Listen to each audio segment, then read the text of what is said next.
안녕하십니까. 매일 저녁 7시 30분 변상욱의 뉴스가 있는 저녁으로 YTN 라디오 청취자 여러분과 YTN TV 시청자 여러분을 동시에 찾아뵙고 있는 변상욱 앵커입니다.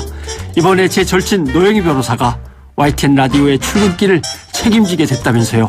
진심으로 축하드립니다.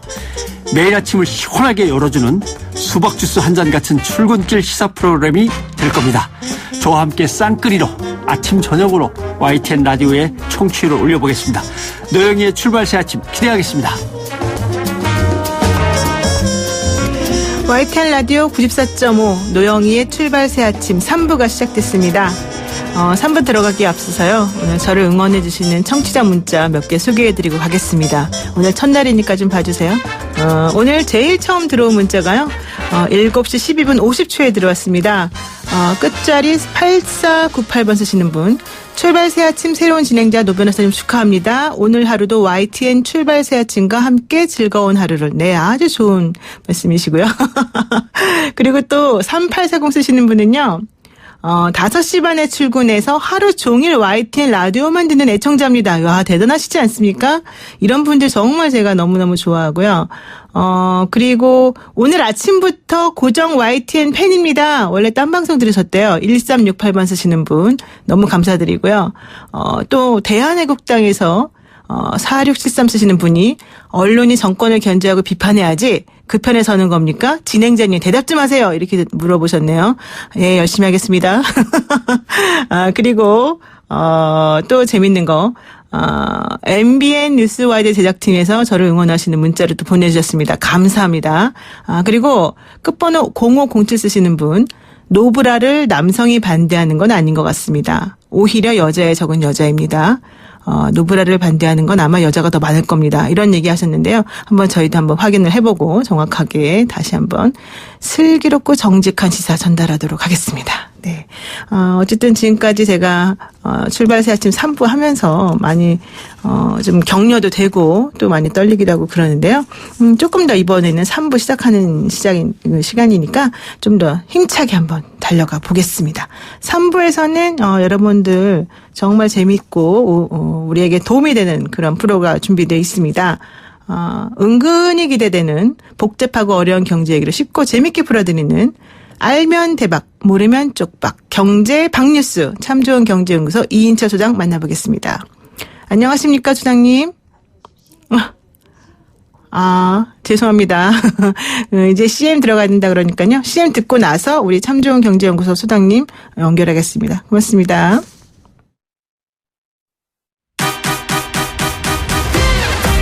알면 대박, 모르면 쪽박, 경제 박뉴스. 네, 아까 제가 감사합니다 그랬더니 도대체 누구에게 감사하냐? 광고주에게 감사해라. 이런 얘기를 저에게 해주셨는데요. 맞습니다. 복잡하고 어려운 경제 이야기도 역시 광고주가 있으니까 가능한 것 같은데요. 쉽고 재미있게 풀어드리는 시간입니다. 알면 대박, 모르면 쪽박, 경제 박뉴스, 참 좋은 경제연구소 이인철 소장 만나봅니다. 안녕하십니까? 네, 안녕하세요. 네, 안녕하세요. 네, 안녕하세요. 오늘 한번 활기차게 한번 해볼게요. 일본의 수출 규제 이후에 명암이 엇갈리고 있다. 이런 얘기 나옵니다. 우선 우리나라 수출이 주요 10대 수출 가운데 가장 가파르게 줄고 있다. 이거 별로 안 좋은 소리 같은데 어떻습니까? 그렇습니다. 이제 수출에 기댄 성장이 대외 변수에 얼마나 취약한지 보여주는 단적인 사례인데요. 지난해 우리나라는 사상 처음으로 수출 6천억 달러 돌파하면서 세계 7위 수출 국가로 우뚝 섰습니다. 네. 하지만 올 들어 분위기가 심상치 않은데요. 세계 무역기구에 따르면 올 들어 4월까지 이 전 세계 10대 수출국 가운데 1위, 2위 국가인 중국과 미국을 제외하고 8개국 가운데 한국의 수출이 가장 큰 폭으로 줄었다라는 겁니다. 근데 다소 의외인데요. 미중 무역 전쟁의 당사국인 미국이 지난해보다 0.5% 수출이 늘었고 중국도 0.2% 증가했는데 나머지 8개 국가 가운데 가장 타격이 큰 게 어디냐? 바로 한국이었다라는 겁니다. 우리나라는 지난해 같은 기간에 비해서 6.9% 수출이 줄어서 감소폭이 가장 가팔랐는데요. 이외에도 독일이 6.4% 줄었고 일본이 5.6% 감소했습니다. 그 외 이탈리아, 홍콩, 영국, 네덜란드 순으로 수출이 줄었는데 이 통계가 비록 일본의 수출 규제가 본격화된 이달부는 반영되어 있지 않지만 G2에 이어서 일본과의 무역 전쟁을 감안하게 되면 우리나라의 하반기 수출이 더 타격을 받을 수 있다라는 지적입니다. 일본에서 수출 규제하는 이유 중에 하나도 우리나라가 그 세계 7위 수출국에서 더 올라가는 걸 방지하기 위해서다 뭐 이런 얘기도 있었는데 좀 가능한 얘기처럼 들립니다. 어쨌든 그 한국은행이 지난주 기준금리와 올해 성장률 전망치를 하향 조정했는데요. 결국 이런 기조에 맞춰서. 그렇다면 이번 주부터 시중은행 예금과 적금 금리가 연 1%대로 낮아질 전망이라는데 맞습니까? 그렇습니다. 지난주 한국은행의 깜짝 금리 인하로 예금 금리는 이번 주부터 바로 반영이 되고요. 네. 대출 금리는 시차를 두고 다음 달 정도에나 인하가 될 것으로 보입니다. 한국은행의 기준금리는 연 1.5%입니다. 0.25%포인트 낮췄는데요. 따라서 이번 주부터 은행권의 예금금리, 적금금리가 은행별로 0.1에서 많게는 0.3%포인트 낮아집니다. 이렇게 되면 은행권의 예금과 적금금리 연 2%대 상품을 찾아보기 좀 어려울 거로 예상이 되는데요. 금리 인하를 반영하기 전 시중 5대 은행권의 1년짜리 예금 상품의 기존 최근금리가 1.9%, 1년짜리 적금 상품의 금리는 최고 2.2% 수준이었습니다. 이미 뭐 시중 금리 인하를 선 반영한 데다 이제 기준금리 인하폭을 추가로 반영할 경우 체감 인하폭은 더 커질 수밖에 없고요. 반면에 대출금리가 떨어지는 데는 좀 시간이 걸릴 것으로 보입니다. 주택담보대출의 이 절반가량을 차지하는 코픽스 금리는 사실 매달 중순에 한 번 발표되는데요. 여기 은행권이 예금금리는 이제 정광석화처럼 바로 반영을 하지만 대출금리는 가능한 늦게 반영하는 관행도 이 대출금리가 제때 인하되는 것을 가로막는 요인입니다.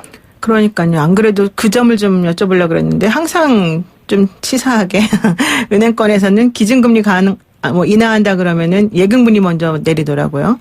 자, 그러면 지금 내가 또 좀 좋은 소식은 있는 것 같아요. 그 일본의 수출 규제 이후에 그동안 하락세를 지속하던 반도체 가격이 오히려 급등하고 있다 이런 얘기 나옵니다. 어떻습니까? 맞습니다. 아베가 가장 꺼리는 이제 시나리오가 바로 미국 트럼프 대통령의 개입입니다. 일본의 반도체 소재 규제로 그동안 바닥을 모르고 추락하던 디램 가격, 낸드 플래시 메모리 가격, 주요 반도체 가격이 최근 2주 동안 25%나 급등했습니다. 한마디로 이제 일본의 수출 규제가 반도체 글로벌 이 공급망에 영향을 미치면서 이번 갈등을 초래한 일본 정부의 부메랑이 될 것이다라는 분석인데요. 국제신용평가사인 피치, 스탠다드&푸어스는 아시아 기술의 공급망의 어떤 복잡성을 고려할 때 이번 분쟁이 일본 경제에 의도하지 않은 결과를 초래할 수도 있다라고 지적을 하고 있습니다. 이처럼 반도체 가격이 뛸 경우 일본 기업뿐 아니라 애플, 구글, 아마존과 같은 미국의 IT 기업들도 영향을 받을 수밖에 없습니다. 네. 그동안 이 침묵하면서 이 중재를 좀 꺼렸던 이 트럼프 대통령이 개입에 나설 수 있다라는 이제 전망이 설득력을 얻는 이유입니다. 네, 오늘 말씀 여기까지 듣겠습니다. 고맙습니다. 지금까지 참좋은 경제연구소 이인철 소장이었습니다. 네, 감사합니다. 네.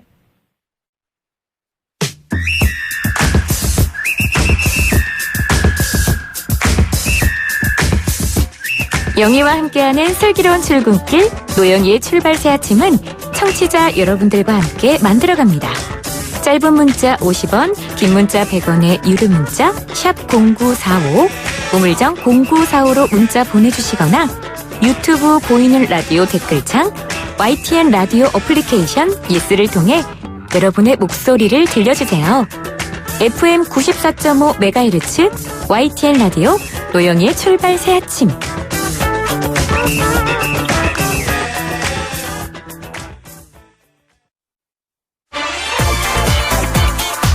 정치 강대강 제대로 붙어보시죠. 여의도 촌철살인. 네, 날카로운 정치 토크로 말의 온도는 뜨겁게 달궈주고 더운 여름날의 갈증은 시원하게 해소해줄 두 분과 함께합니다. 여의도 촌철살인 더불어민주당 박범계 의원 나오셨고요. 안녕하십니까? 네, 반갑습니다. 네, 자유한국당 황영철 의원 함께합니다. 어서 오십시오. 네, 반갑습니다. 예, 반갑습니다. 그 촌철살인이라고 하면은 정말 말 그대로 뼈 때리는 한방 이런 말을 하는데요. 얼마나 뼈 때리는 촌철살인 잘 나올지. 예, 골 때리는 한방은 아닌가요? 야, 머릿속에 생각난다고 또 표현하네. 자, 오늘 한번 시작해 볼 건데요. 좀 정말 뜨거운 것부터 시작해 볼까요? 첫 번째 주제는 조국 수석의 SNS입니다. 여기 좀 반응 좀 보여주세요. 어떠세요? 이 주제에 대해서. 황 의원님. 네. 글쎄요, 뭐 제 입장에선 조국 수석을 좋게 얘기할 수는 없는 상황이잖아요. 네, 한번 뼈를 때리시겠습니까? 근데 전반적으로 조국 수석 얘기를 많이 하면 네. 비판적인 그런 입장보다는 오히려 조국 수석 띄워주는 것 아닌가 네. 이런 우려가 좀 함께 교차해서 그래서 하기 싫으시군요. 네, 하기 싫어요. 아, 그럼 우리 박범계 의원이 어떠세요? 제가 뭘 말씀을 드릴 수 있겠습니까? 그저 뭐 유구무원이죠. 조수석께서 오죽했으면 그럴까 하는 그런 생각이 들고 네네. 뭐 비분 관계를 국민들이 갖고 있는 그런 정서를 일정 정도 대변한다는 생각이 드는데 네. 뭐 야당 일각에서 말씀하시는 것처럼 뭐 국민의 반일 감정을 부추긴다는 것보다는 이미 아베발 노골적인 경제 전쟁에 대해서 국민 정서가 이미 형성이 됐고 네. 그것을 일종의 본인의 비분 관계를 표현하는 거 아닌가 그런 생각이 듭니다. 여의도 촌철살인은 여러분의 의견을 듣고 한번 진행을 해볼까 하는데요. 참여 방법 단문 50원, 장문 100원의 비용이 청구되는 유료 문자 샵 0945번으로 각 의원님들께 여쭤보고 싶은 거 있으면은 간단하게 한 문장씩 해서 한번 여쭤봐 주시고요. 무료로 사용 가능한 YTN 라디오 어플리케이션 예스 앱도 이용 가능하니까 샵 0945번 혹은 예스 앱으로 의견 주시기 바랍니다. 우선 그러면은 그 청취자들 문자 오기 전에 제가 먼저 간단하게 질문 한번 드릴 건데요. 그 두 분은 SNS 정치에 대해서 이제 어떻게 생각하시는지 그리고 특히 이 조국 수석이 하는 SNS 정치에 대해서 어떻게 생각하시는지 좀 궁금합니다. 우선 어느 분 먼저 말씀해 주시겠습니까? 조국 민정수석은 예 박범계입니다. 예, 아예 라디오군요. 네. 예. 보이는 라디오 아니에요? 조국 민정수석은 민정수석 이전에 조국 교수로 예, 우리 국민들께 잘 알려져 있는 저명 인사죠. 네. 특히 SNS와 관련해서는 매우 많은 참 엄청난 팔로워를 갖고 있는 그런 분이고 그 영향력이 대단했습니다. 또 현대 정치에서 SNS의 정치적 영향력은 대단하죠. 네. 예, 그런 측면에서 SNS와 떨어져 있는 국정 운영 또 어떤 정치는 생각할 수 없는 것이기 때문에 네. 뭐 야당 일각에서 비판할 수는 있으나 그렇다고 해서 그것이 부자연스러운 일은 아니다. 조국 민정수석의 SNS는 대단히 영향력이 있습니다. 근데 원래 그 민정수석 가시면서 SNS 안 하시겠다고 하지 않았어요? 너무 많이 하시는 거 아닙니까? 그것도 SNS였죠. 그렇죠.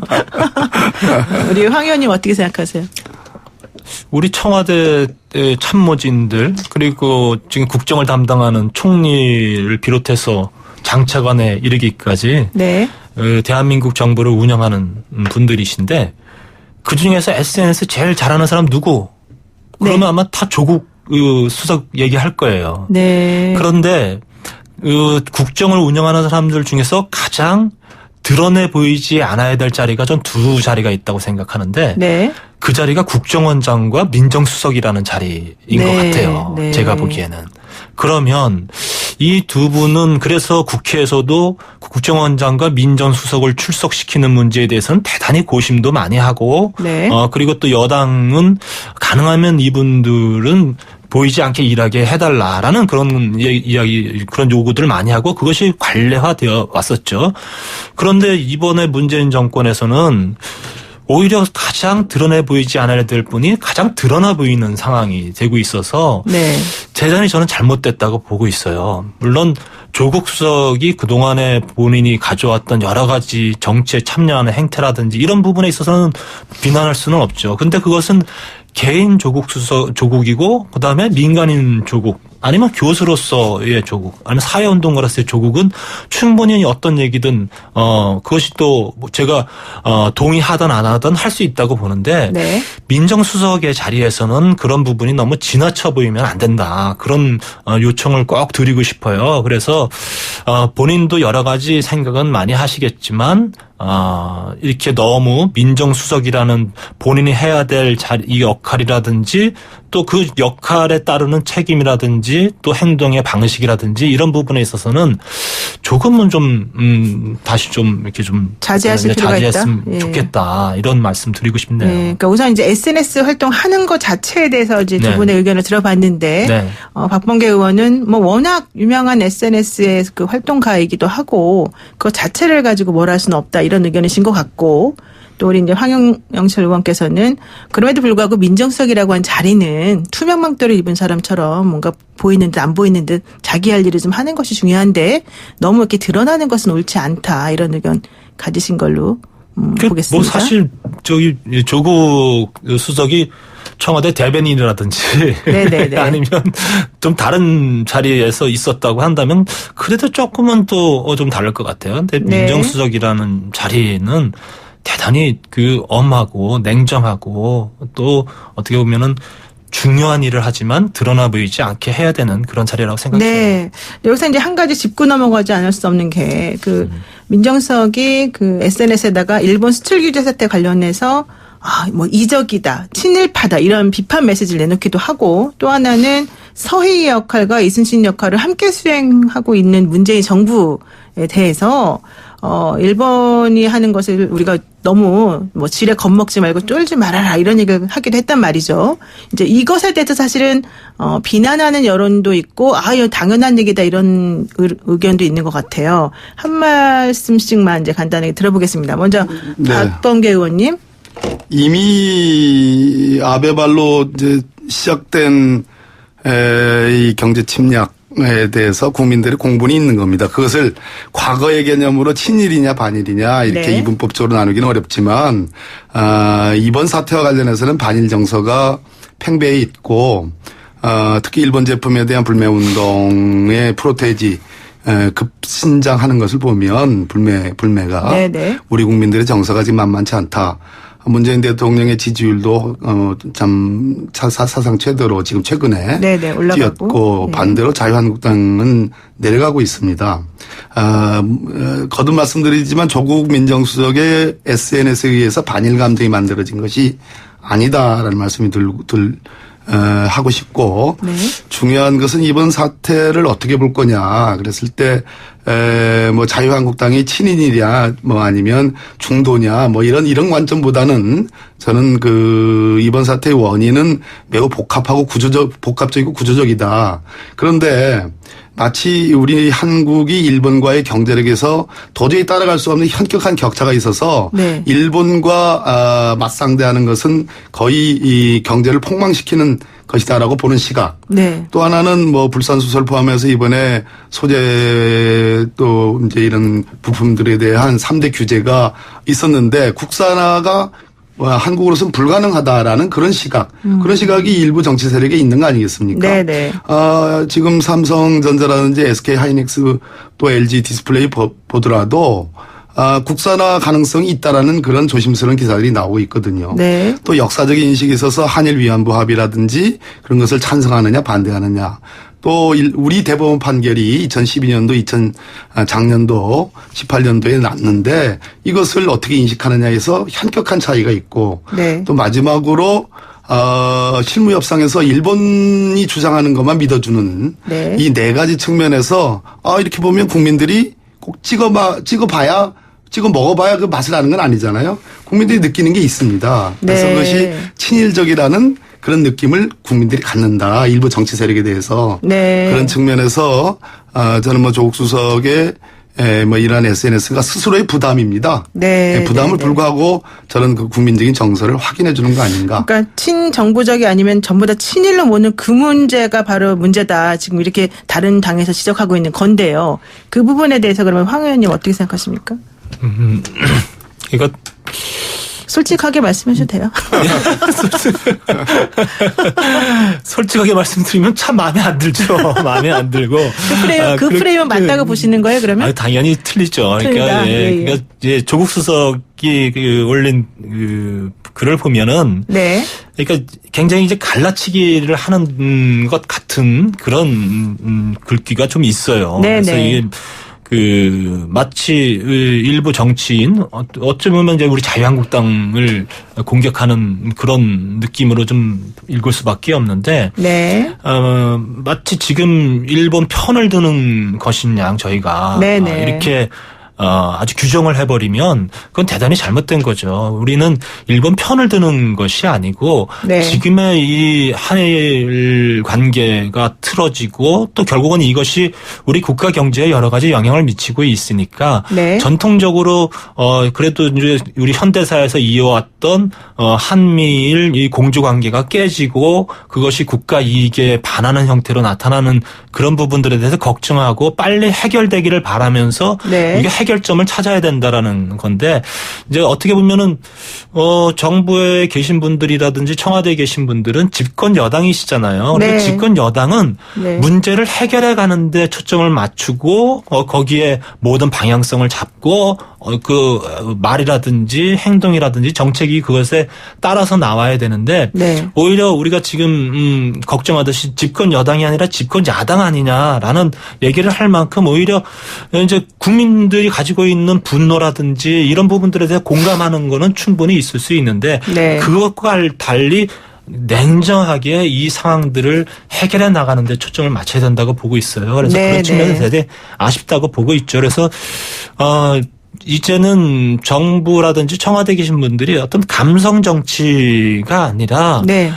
정말 실용적으로 이 문제를 바라보고 해결해야 하는 그런 입장에서 있었으면 좋겠다. 그리고 네. 분명히 말씀드리지만 저희 자유한국당에 있는 의원들이라든지 저 역시 저를 포함해서 절대 일본의 지금 행위에 대해서 공감하거나 네네. 그것을 이해하려거나 우리가 그것을 굳이 해명해 주려고 할 이유가 없어요. 네네. 당연히 분노하죠. 분노하는데 네. 이 상황들을 국가 이익의 측면에서 어떻게 빨리 우리가 해결해 나가느냐 이런 관점에서 입장 차이가 좀 있다. 네, 그렇게 말씀드리고 싶습니다. 네. 황영철 의원님은 절대 일본에 공감하지 않을 것 같아요. 근데 공감하는 듯한 말씀들을 하시는 분들이 있다는 얘기입니다. 그렇죠. 다른 분들이 계시다는 다시 한 번 말씀드리지만 네. 우리 경제가 일본 경제력의 상당 부분 따라갔습니다. 네. 전자제품이라든지 지금 문제가 되는 뭐 반도체 같은 경우에 D램은 전 세계 75% 가까이를 지금 점유하고 있는데요. 지금 이제 소재가 문제가 되는 거고. 네. 또 철강이라든지 조선 같은 경우는 일본을 따라냈습니다. 또 혁신성장에 관해서 손정희 회장 같은 사람은 일본에 AI 인공지능 투자할 기업이 없다. 한국이 오히려 역동적이다. 그런 취지의 말씀을 했거든요. 네. 두 번째는 아까도 말씀드렸듯이 지금 일본이 규제하고 있는 그러한 소재 부품도 그동안에 우리나라 기업들이 노력을 열심히 하지 않은 측면이 있어요. 네. 중소기업에서 개발을 해서 공급을 하려고 해도 사실상 일본 제품, 일본의 이제 소재가 더 싸니까 네네. 초기 경쟁력에서 이제 문제가 있었던 네. 거죠. 그러나 일본 얘기는 가능성이 조금 있다는 얘기입니다. 네. 일본 얘기 조금 있다가 이제 3부 넘어가서 한 번 더 해보고요. 일단 3부까지나 있습니까? 네, 우리 이제 길게 가야 됩니다. 네, 잠깐 말씀드리면은. 지금 0507 쓰시는 분이, 끝자리 0507 쓰시는 분이 촌철 살인 코너인데 너무 점잖으신 분들만 모셨습니다. 이런 얘기 지금 하고 계시거든요. 두 분. 데스크의 반응 같은데. 아닙니다. 하영철 의원님 모시는 순간부터 이미 점잖습니다. 네, 그리고 이제 또 다른 분, 예를 들면은, 7418 쓰시는 분, 이번 조국 SNS 건은 여러 부류와 각계 다른 국민의 생각을 모아 조정해야 될 건데 조금 문제가 있는 것 같습니다. 이런 취지로 말씀하셨고요. 또 뒤에 2272번 쓰시는 분은 아닙니다. 당연히 이런 사람들은 친일이라고 얘기하는 거 맞습니다. 뭐 이런 얘기까지 다양한 의견 주셨습니다. 우선 여의도 촌철살인 지금 3부 클로징할 시간이 됐으니까요. 여기서 좀 마치고 4부에서 대담 이어가는 걸로 하겠습니다. 더불어민주당 박범계 의원, 자유한국당 황영철 의원 모시고 뜨거운 정치 논쟁 이어가고 있습니다. 네, YTN 뉴스 우리 라디오 그 출발 새 아침 노영의 출발 새 아침 4부 지금 시작합니다. 여의도 촌철살인 더불어민주당 박범계 의원, 자유한국당 황영철 의원과 함께하고 있습니다. 4부 시작 우선 먼저 그 촌철 예측으로 먼저 한번 가볼까요? 월요일 오전 한 주의 시작이니까 두 분이 얼마나 점괘를 잘 맞추시는지, 두 분이 어떤 바람을 가지고 계시는지 한번 동원해서 만들어준 뉴스인데요.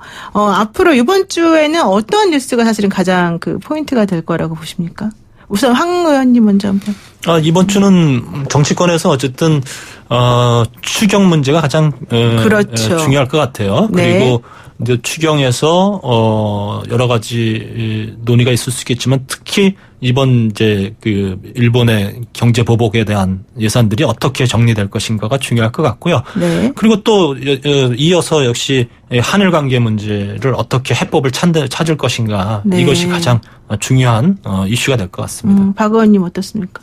당연히 임시회, 7월 임시회가 열리느냐 문제인데, 네. 7월 임시회의 핫 이슈는 역시 추경, 6조 7천억, 플러스 지금 이제 일본에 의한 무도한 경제 침략에 대한, 또 추가적인 예산 편성된 것이 있고요. 반대로 이제 자유한국당 측에서는, 정경두 국방부 장관 해임 건의안, 네. 혹은, 국방부, 국정조사건, 이것을 네. 연동을 시키는 건데, 그런 또 당연히 일본 문제는 대단히 중요한 이슈죠. 그렇죠. 그러면 여야 3당 원내대표가 이제 오늘 만난다라고 하고 있고. 국회의장 주재하에요. 그렇죠. 그리고 이제 7월 국회 관련해서 민주당 이인영 원내대표가 한국당을 압박할 수 있는 카드가 3개가 있다. 이러면서 이제 추경 관련해서 혹은 다른 거 관련해서 얘기를 지금 계속 하고 있습니다. 세게. 여기에 대해서는 어떻게 지금 보십니까? 글쎄요, 그 세 개가 뭔지 잘 모르겠는데, 그 엄포 정치는 안 했으면 좋겠어요. 마치 무슨, 야당한테 네. 니네들, 잡을 수 있는 그런 조치가 있는 듯이, 이렇게 네네. 얘기하는 것은, 네. 좋지도 않고 또 이인영 원내대표 스타일도 아니에요. 사실 이인영 원내대표가, 굉장히, 합리적으로 운영하려고 하는데, 네. 여러 가지 또 당내에서 또 제가 듣는 얘기로는 이인영 의원이 너무 강하게 야당 압박하지 않는다라는 그런 비판도 좀 받는 것 같아서 좀 안타까운 정치 현실인데 어쨌든 야당을 겁박하는 형태의 그런 정치는 별로 좋은 정치가 아니라고 보고 있고요. 네네.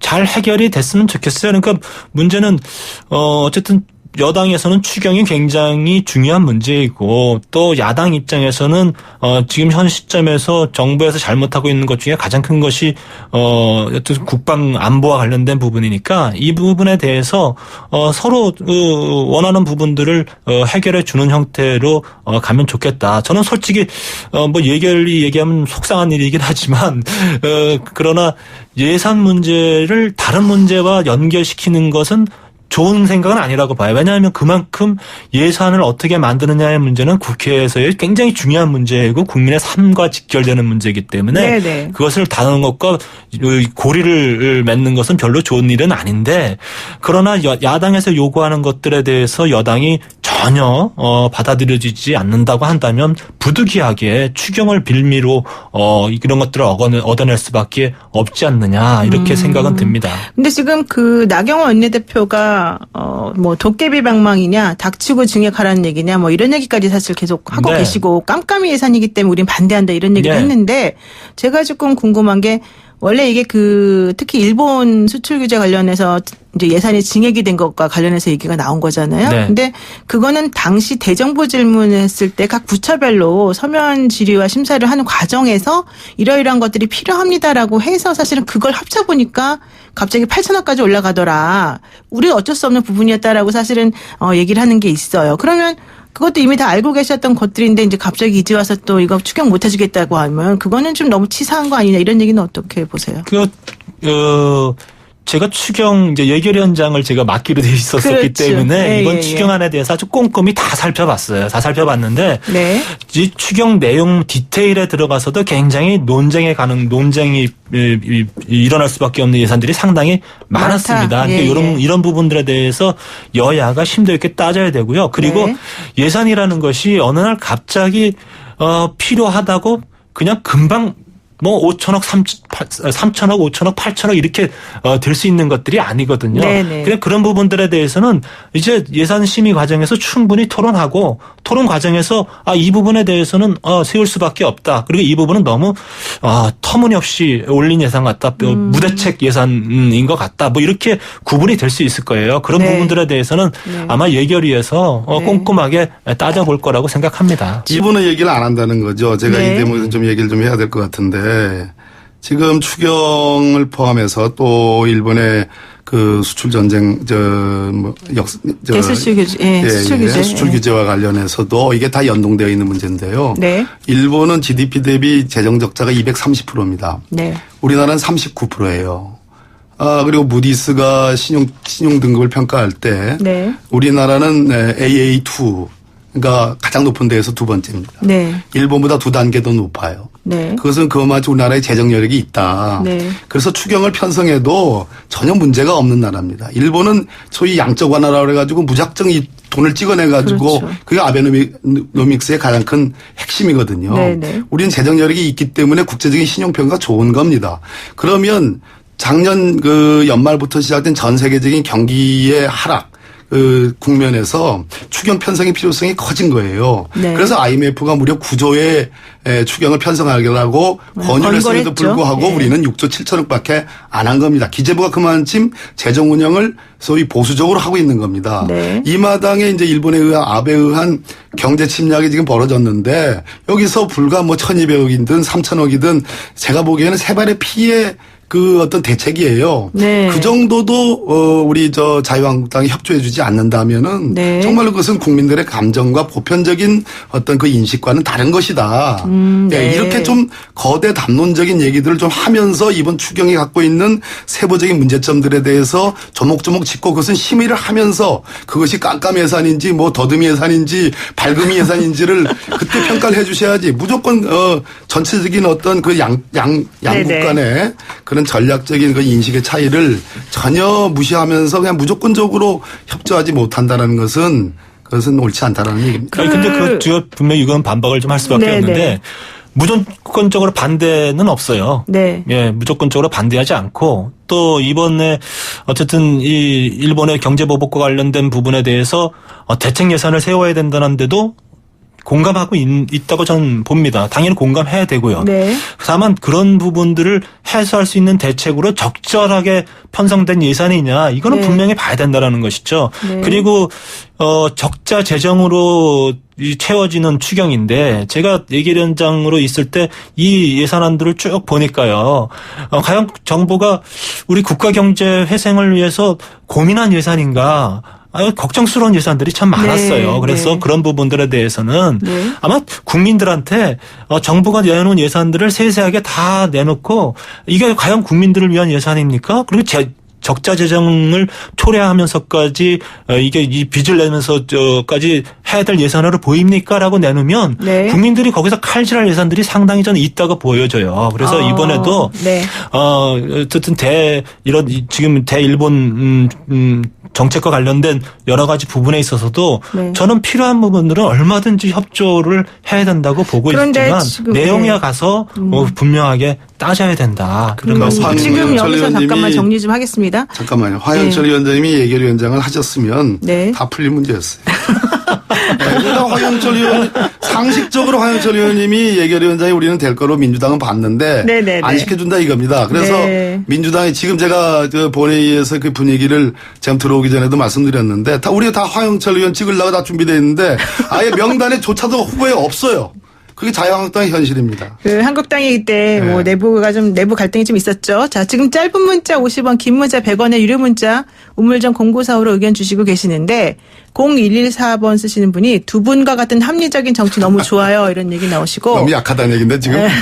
4504 쓰시는 분이 추경 발목 잡는 것이 실용적인가요? 라고 의견 주시고요.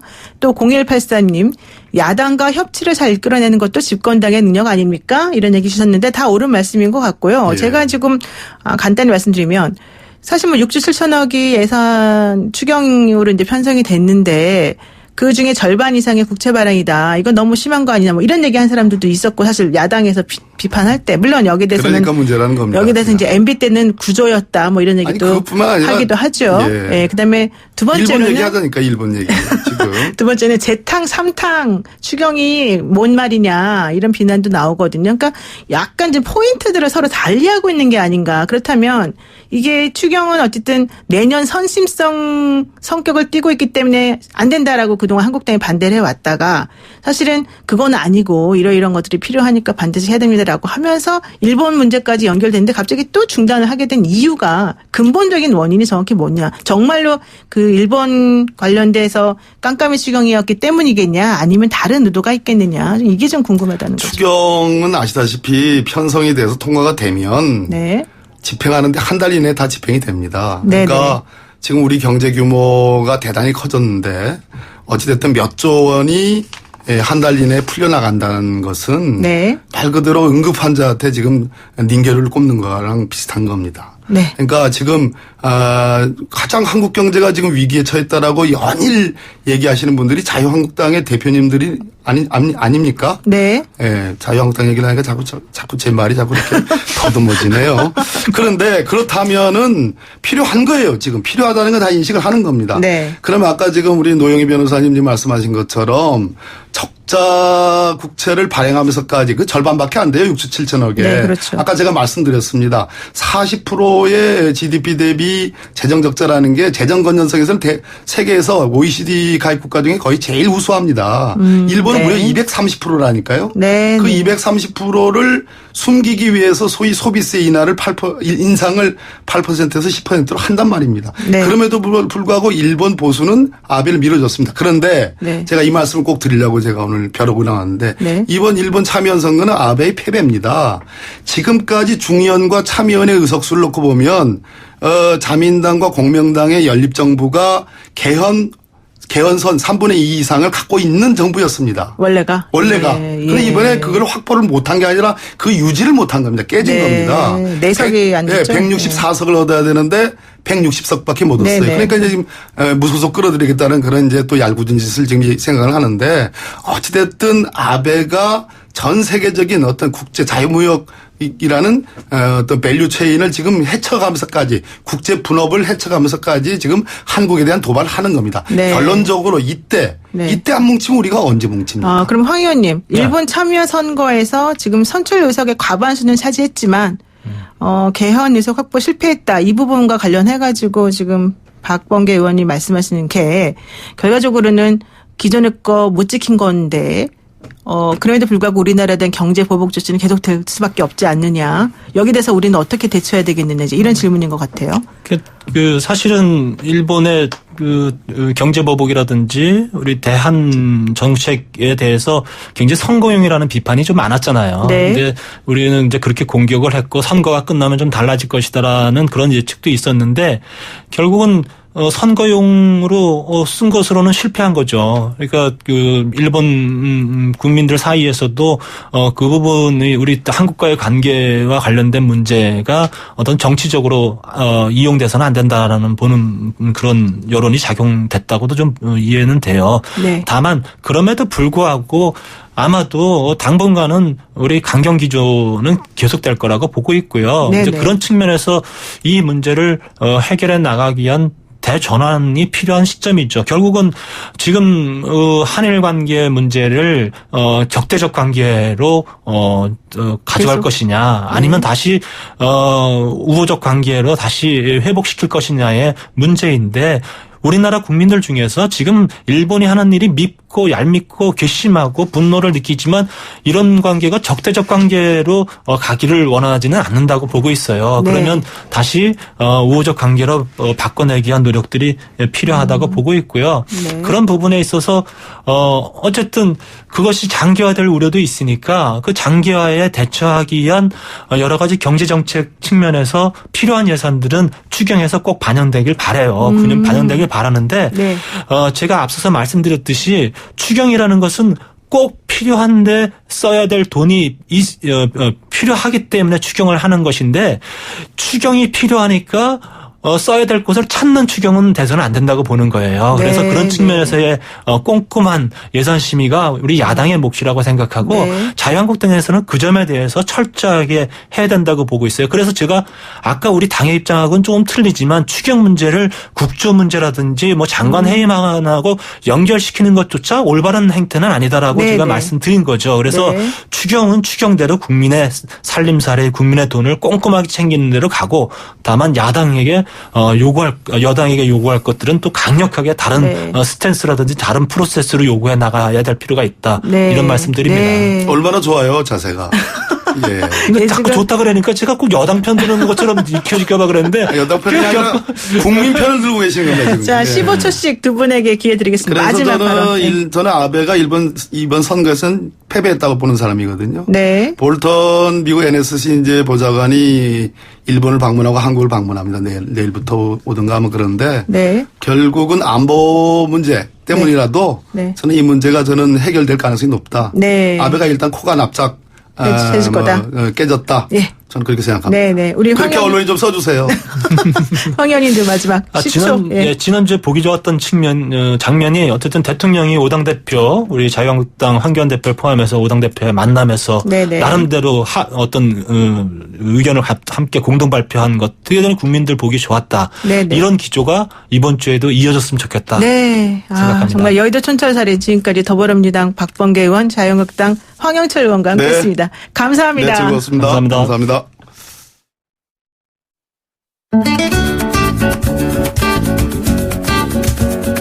노영희 변호사가 이번에 YTN 라디오 출발 새 아침의 새로운 진행자가 되셨다고 들었어요. 축하드립니다. 후! 그동안 라디오를 통해서 자주 뵀던 분이셔서 워낙 친근하게 느껴지는데요. 복잡한 법도 쉽게 풀어주셔서 설명하셨잖아요. 그래서 앞으로도 유익하고 즐겁게 지금까지 했던 것처럼 청취자들과 오랫동안 방송 만들어갔으면 좋겠습니다. 후, 축하드립니다. 아침에 출근할 때 많이 들었었거든요. 느낀 것도 많았고 또 모르는 것도 많이 알게 됐고 뭐 이번에 뭐 노영희 변호사님 하신다고 하는데 더 기대가 될 것 같습니다. 그리고 응원하고요. 일단 시사 프로그램이니까 다른 거 다 차지하고 그냥 좀 공정하게 모든 거를 사실 그대로 그냥 더욱더 더 그렇게 해줬으면 좋겠다. 그 정도? 그 시사 프로그램의 어떤 새로운 모습을 어떻게 보여주실지 너무 기대가 되고요. 그 대학에서 심리학 전공했다고 들었거든요. 그래서 심리학과 법률을 잘 섞어서 어떤 캐릭터를 또 이렇게 보여주실지 기대가 너무 많이 됩니다. 보수, 진보 이런 걸 가리지 않고 좀 공정하게 방송했으면 좋죠. 너무 한쪽에 치우치지 말고 보수나 진보나 뭐 다 공감할 수 있는 그런 내용. 좀 유머 감각도 좀 풍부하시잖아요. 그래서 논리적이면서도 공격적이면서도 속 시원한 얘기들 한번 기대해 보겠습니다. 그리고 청취자가 이제 원하는 게 뭔지 이제 다양한 이야기 많이 들어주시면서 프로그램을 좀 이끌어 주셨으면 하는 바람이 있습니다. 출발 새 아침 화이팅!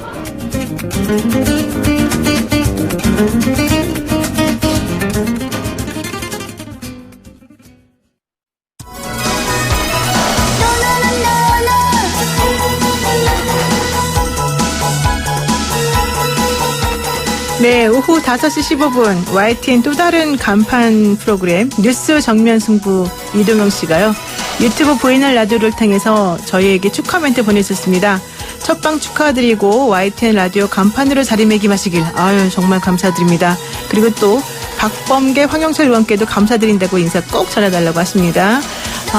오늘 그 노영희의 출발 새 아침 첫 방송이었습니다. 듣기 어떠셨는지 모르겠는데요. 내일부터는 좀 더 나아지겠죠? 그 정직하고 슬기로운 시사라고 하는 슬로건으로 지금 YTN이 열어가고 있는데요. 여러분들 앞으로 많이 사랑해 주시고요. 정직하고 슬기로운 시사 YTN 노영이었습니다.